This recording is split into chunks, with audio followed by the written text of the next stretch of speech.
Karibu sana, my people. It's your favorite host, Tracy M, here at Kifrika Studios for another episode of On the Record Podcast.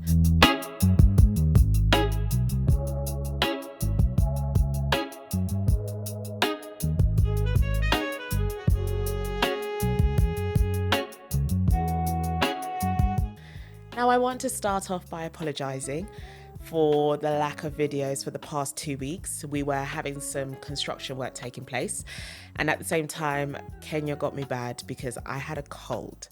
Now, when I came here, people warned me. I was told, oh, it's rain season, it's really cold. But I laughed at everyone because I thought, have you been to the UK? Like, that is not cold at all.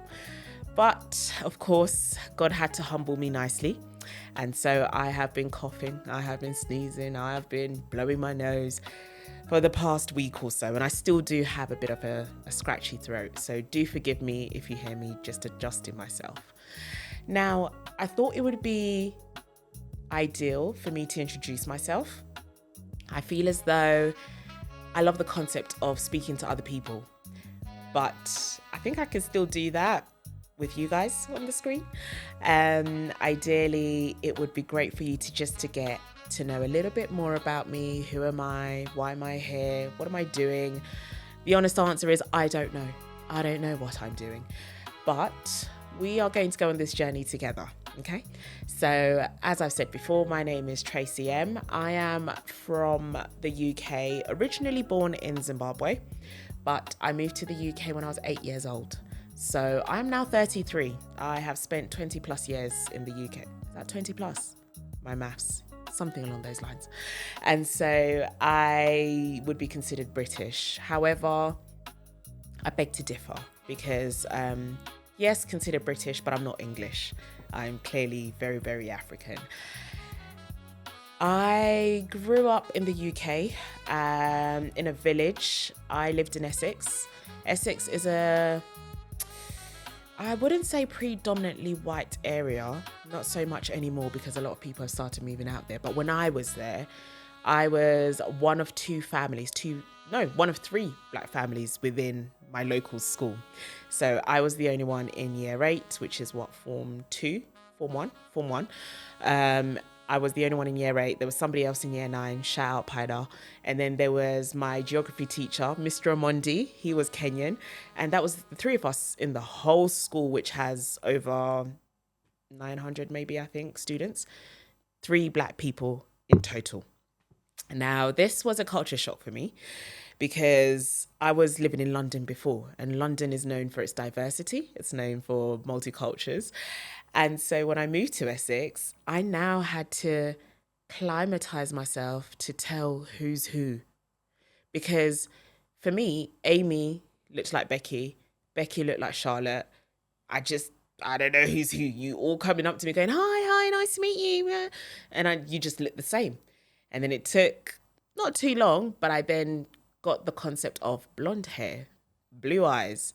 She's got this hair, she's got curly hair, she's got straight hair, she's got, all these little attributes that kind of made me start to define white people, so to say, in their own individuality. Yeah, that's the word.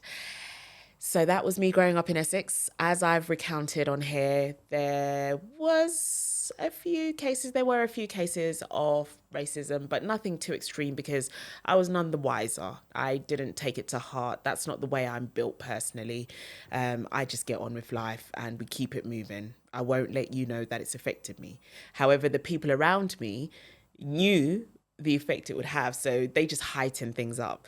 So, it's like if you're with your friends and someone says something, oh, you're going to have that. They just said that, nah, don't do that. That's out of order. Everybody else hypes it up even more than you want to. So then you're forced to react, or you're forced to really deep what's happening. Now, growing up, I am the last born of 3. My mother and father, three girls. I am the last born. I'm the baby, but I'm also considered the firstborn because I'm the firstborn, but I'm also considered my mom's favourite. So that also plays a hand in the way my life has turned out. Now, I used to laugh at my mum because growing up, she always used to say, I'm going to go back. I'm going to retire in Zimbabwe. I don't want to stay here, working. Yeah, yeah, yeah. And I just thought, why would you go back? Why would you go back to AF? Life is better here. It's amazing. Think about it. And now at the age of 33, I find myself relocating here, trying to encourage you, the diaspora, to come back home. And it's quite a plot twist. It's quite a plot twist. Why Kenya? I think that'd be the most important question. Why Kenya? Kenya's modern. Kenya is similar to London, but it's within Africa. So for me, I enjoy the roads, the buildings, the food, the spots. It's actually quite trendy, in my opinion, and I've had a great experience. I came to Kenya originally 2 years ago for a wedding. Shout out Whitney and Brighton. They had their wedding here, and I fell in love with the country. I was like, this is amazing. This is perfect. I definitely want to move out here. And so 2 years later on, I came back. I came back this year in January. I came for my birthday, and I had a nice Christmas, New Year's, birthday out here, enjoyed the sun, went back, and I was like, yeah, I'm definitely going to do it. And so my working background is office management, facilities, which isn't fun. For those of you who aren't familiar and are probably thinking, what do you do? I manage the office. So this looks like maintaining general maintenance within the building, making sure health and safety is in accordance, just being there for people. I think depending on the company that you're in, sometimes you work within the HR department, whereas sometimes you'll fall under a different category. But when you work within the HR department, you are looking at things like when the new joiners join, you're showing them around the office, giving them their health and safety induction, just getting them a bit more comfortable with the office itself and the work culture, trying to build and establish a work culture. So, when you have all these events, I'm the one who's running around trying to figure things out, get things arranged, book this space for you, get the food for you, etc. It's all fun. Do I miss being an office manager? I do. I miss interacting with humans, but I also do not miss it because human beings are very annoying. We are just annoying. We're so annoying. And the amount of tales I could go into about the things that would shock you that happen within the office, but this is not the space for it. But that's just to give you a background as to where I'm coming from. And so whilst I've been here in Kenya, I've been here since April this year. We are now in July. It's been an experience. It's been lots of laughter, lots of learning, a lot of learning. It's been a lot of questioning things as well, because I have engaged in so many conversations where people are intrigued as to my story, as to why I'm here. And I find that being out here, I'm more focused on my passions. I think for so long we take for granted the fact that we live in such a working and grinding culture that we forget who we are. And I am on a journey. I'm on a journey of rediscovering myself. I'm on a journey of shedding light, positive light into Africa. That doesn't mean that I will not highlight certain things that perhaps need reevaluation, need change, because I think that's important. That's how we progress. Even in my working nature, I have to take on the feedback that I'm given in order to be a better person. And so as a continent, I think it's very, very possible. Do I see myself being in Kenya full term? I would love to think so, but I do actually want to take myself around the globe to experience the different cultures.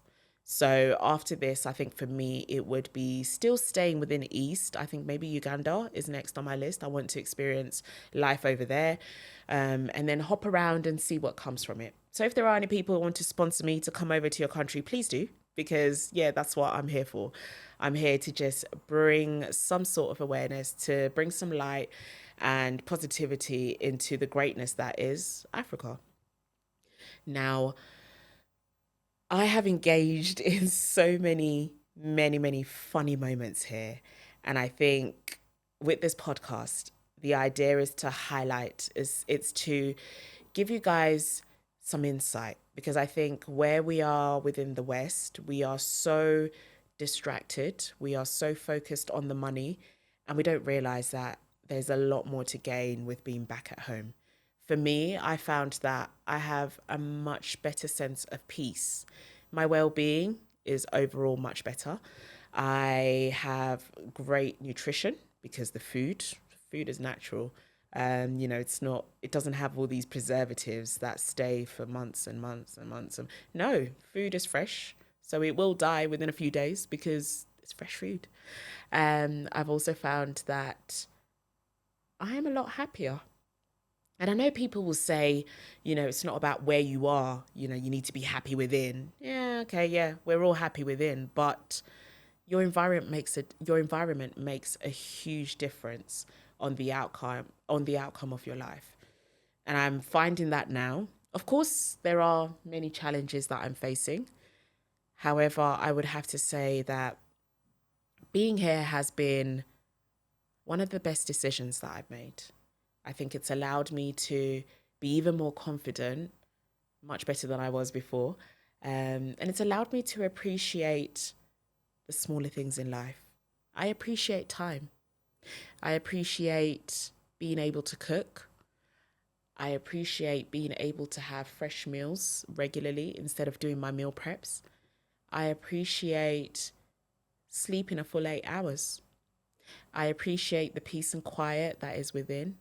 I appreciate seeing trees, seeing dust, sand, not just being surrounded by concrete 24/7. I appreciate seeing the alternative way of things being made. And by this, I'm relating to maybe construction. I don't see scaffolding here. I just see blocks of timber holding up a building.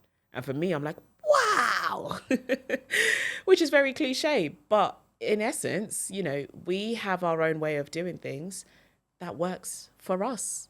And we need to maximize on that. We need to be able to work on that, build on that more than anything else. And so I do hope you enjoy this podcast. I do want to encourage you guys to engage with me. Please feel free to share any comments, share the videos, subscribe. Every Monday, we guarantee to give you something. Alongside some other days, we'll send something through as well. But ideally, we want you to be a part of the journey.